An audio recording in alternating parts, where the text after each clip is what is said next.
Hi hello welcome to జాట్ TV.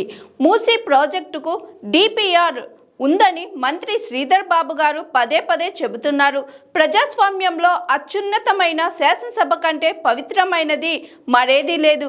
మంత్రి గారు నిజంగా డిపిఆర్ ఉంటే వెంటనే అసెంబ్లీలో ప్రవేశపెట్టండి, లేకపోతే మీరు మీ అధికారులు చెబుతుంది పచ్చి అబద్ధమని ప్రజలను తప్పుదోవ పట్టిస్తున్నారని భావించాల్సి ఉంటుందని అసెంబ్లీలో అన్నారు మాజీ మంత్రి ఎమ్మెల్యే కేటీఆర్. పవిత్రమైనది శాసనసభ కంటే పెద్దది ప్రజాస్వామ్యంలో ఏది కూడా లేదు సార్. కాబట్టి దయచేసి డీటెయిల్డ్ ప్రాజెక్ట్ రిపోర్ట్ వెంటనే టేబుల్ చేయండి, లేకపోతే మంత్రి గారు మీరు చెప్పేది కానీ మీ అధికారులు చెప్పేది కానీ ఖచ్చితంగా తప్పు, సత్యదూరమైన మాట, ప్రజల్ని మీరు మిస్లీడ్ చేస్తున్నారు అని తప్పకుండా మేము అభియోగం మోపాల్సి ఉంటుంది. మీరు తప్పకుండా దానికి సమాధానం చెప్పాల్సి ఉంటుంది. డిపిఆర్ అనేది ఇప్పటి వరకు లేదు. మాకున్న సమాచారం ప్రకారం number 1 sir, let me see clarification sir. తర్వాత సార్, ఐ హంబ్లీ రిక్వెస్ట్ మంత్రి గారు, వారు మరి మేము వారిని ప్రార్థిస్తున్నాం సార్. 50 మీటర్ల బఫర్ జోన్ గురించి చెప్పారు సార్. 50 మీటర్ల బఫర్ జోను మరి ఈరోజు మూసీకి సంబంధించి వారు చెప్పారు. అది ఒరిజినల్ గా ఇచ్చింది 2012లో కాంగ్రెస్ గవర్నమెంట్, 2016లో మళ్ళీ మేము ఇష్యూ చేశాం. కానీ మంత్రి గారు నేను సూటిగా ఒకటే అడుగుతున్నాను, 50 మీటర్ల బఫర్ జోన్ అని చెప్పి 5 కిలోమీటర్ల అవతల మీరు ఎందుకు ల్యాండ్ ఎక్విజిషన్ నోటీసులు ఇస్తున్నారు? ఏ కారణం చేత మీరు 3297 ఎకరాలకు 10,000 స్ట్రక్చర్స్ కు అక్విజిషన్ నోటీసులు ఇచ్చారు? ఏ బేసిస్ లో ఇచ్చారు? ఇవి 50 మీటర్ల బఫర్ జోన్ లో ఉన్నాయా, బయట ఉన్నాయా? దయచేసి చెప్పాలని చెప్పి వారిని కోరుతా ఉన్నా. మూడో పాయింట్ అధ్యక్ష, మాకు అర్థం కాని, చాలా మంది ప్రజలు కూడా కన్ఫ్యూజ్ అవుతున్నది అధ్యక్ష.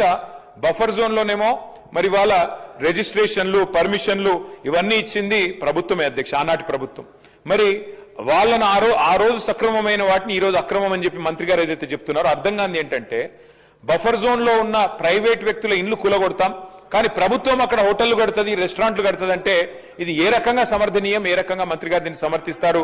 వారు చెప్పాలి అధ్యక్ష.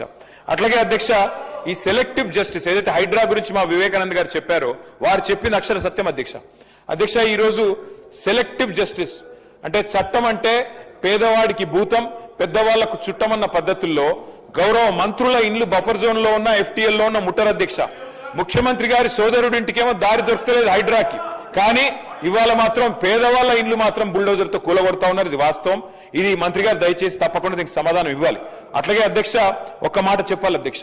మంత్రి గారిని మేము సూటిగా అడిగాం, హైదరాబాద్ నగర పరిధిలో ఒక్కటంటే ఒక్క ఇల్లు కట్టారా, కానీ ఎన్ని వేల ఇండ్లు మీరు కూలగొట్టారు దానికి సమాధానం చెప్పమంటే మంత్రి గారు దాని ప్రస్తావన కూడా చేయలేదు అధ్యక్ష. అట్లాగే నేను ఇంకో మాట అడుగుతా ఉన్నా అధ్యక్ష. LNT మెట్రో విషయంలో మొన్న ముఖ్యమంత్రి గారు చెప్పారు అధ్యక్ష, చాలా సుదీర్ఘ ఉపన్యాసం ఇచ్చారు. ఎందుకు LNT యొక్క 15,000 కోట్ల అప్పు మీరు తీసుకున్నారు అంటే ఏం చెప్పారు అధ్యక్ష? కేంద్ర ప్రభుత్వం అంగీకరించట్లేదు అన్నారు. మేము ఆనాడు 2023లో ఎయిర్పోర్ట్ మెట్రో టేకప్ చేసినప్పుడు ఏ కేంద్ర ప్రభుత్వం అడ్డం రాలేదు అధ్యక్ష. ఆ రోజు కేంద్ర ప్రభుత్వం ఏమీ మాకు పరిమితులు పెట్టలేదు. కానీ వాళ్ళ మంత్రి గారు, ముఖ్యమంత్రి గారు చెప్తున్న మాట వింటే మాకు హాస్యాస్పదంగా అనిపిస్తున్నది. 15,000 కోట్ల అదనపు భారాన్ని ఈ రాష్ట్ర ప్రజల మీద మోపి ఒక ప్రైవేట్ సంస్థ బ్యాలెన్స్ షీట్ లో ఉన్న అప్పును రాష్ట్రానికి తబాదల చేసి ఏం సాధిస్తున్నారు అని చెప్పి మేము మంత్రి గారిని అడుగుతా ఉన్నాం.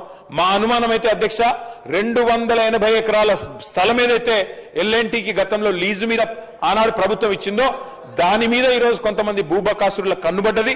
దానికోసమే ప్రయాస తప్ప ఇంకొకటి కానే కాదు. LNT మెట్రో CFOను జైల్లో వేస్తానని బెదిరించిన కాడి నుంచి మొదలు పెడితే, LNT కట్టిన మేడిగడ్డ బరాజ్ మీద కక్ష పెంచుకున్న కాడి నుంచి మొదలు పెడితే, LNT ఎయిర్పోర్ట్ మెట్రోని రద్దు చేయడం నుంచి మొదలు పెడితే, ఇదొక క్రిమినల్ ఇంటెంట్ తో, ఒక దురుద్దేశంతో ఖచ్చితంగా ఈ ప్రభుత్వం వ్యవహారం చేస్తున్నది. లేకపోతే మాకు లేని పరిమితులు, ఆనాడు ఎయిర్పోర్ట్ మెట్రోకి మేము ముందుకు పోయినాడు లేని పరిమితులు, లేని షరతులు వీళ్ళకెందుకు పెడతారు అధ్యక్ష కేంద్ర ప్రభుత్వం? 32 కిలోమీటర్ల ఎయిర్పోర్ట్ మెట్రోని రద్దు చేసి చాలా పెద్ద తప్పు చేసింది ఈ ప్రభుత్వం అధ్యక్ష. మంత్రి గారు ఫ్యూచర్ సిటీ అంటున్నారు. నేను అడుగుతా ఉన్నా సూటిగా, 14,000 ఎకరాలు మేము సేకరించాం అధ్యక్ష. మరి మంత్రి గారు మాట్లాడుతూ 30,000 ఎకరాలు అన్నారు. మిగతా 16,000 ఎకరాలు ఎక్కడి నుంచి వస్తున్నాయి మంత్రి గారు? ఎక్కడి నుంచి 30,000 ఎకరాలని చెప్తా ఉన్నారు మీరు? ఇంకోటి మాట్లాడుతున్నారు అధ్యక్ష, మధ్యలో గ్రీన్ ఫార్మ్ అనట, చుట్టూ ఇండ్లు కడతారట, అవతల జంతువులను పెడతారట, వంతారని వేస్తారట, జూ పార్క్ పెడతారట. ఇది ఏం ఆలోచన అధ్యక్ష? మాకు అర్థం కాక అడుగుతా ఉన్నాం. దయచేసి మంత్రి గారు నేను అడుగుతా ఉన్నా, it was conditional land acquisition. మీరు ఎన్నిసార్లు మిస్లీడ్ చేసినా కోర్టును గాని, ఫార్మాసిటీ మరి ఎక్కడైతే రైతుల నుంచి భూములు తీసుకున్నారో వారందరూ చూస్తా ఉన్నారు, వారన్నీ వింటా ఉన్నారు. ఏ దురుద్దేశంతోనైతే, ఏ రియల్ ఎస్టేట్ యావతోనైతే మీ ప్రభుత్వం ఇవాళ పనిచేస్తున్నదో ఇది ప్రజలు చూస్తా ఉన్నారు మంత్రి గారు.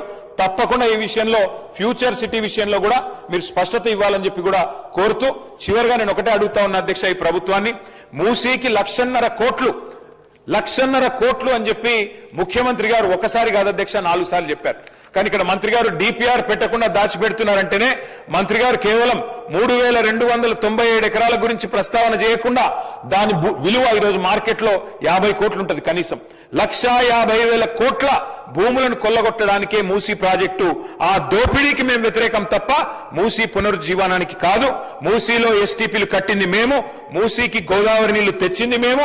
మీరు ఎన్ని చెప్పినా కొండపోచమ్మ, మల్లన్న సాగర్ నిర్మాణం చేసింది మేము, కాళేశ్వరం జలాలు తెచ్చింది మేము, ముమ్మాటికి మూసీలో మీరిచ్చే డబుల్ బెడ్రూమ్ ఇల్లు కట్టింది మేము, మీరు తెచ్చే గోదావరి జలాలు తెచ్చింది మేము, అట్లాగే ఎస్టీపీలు కట్టింది మేమే, మూసీ పునరుజ్జీవం ప్రారంభించింది మేమే.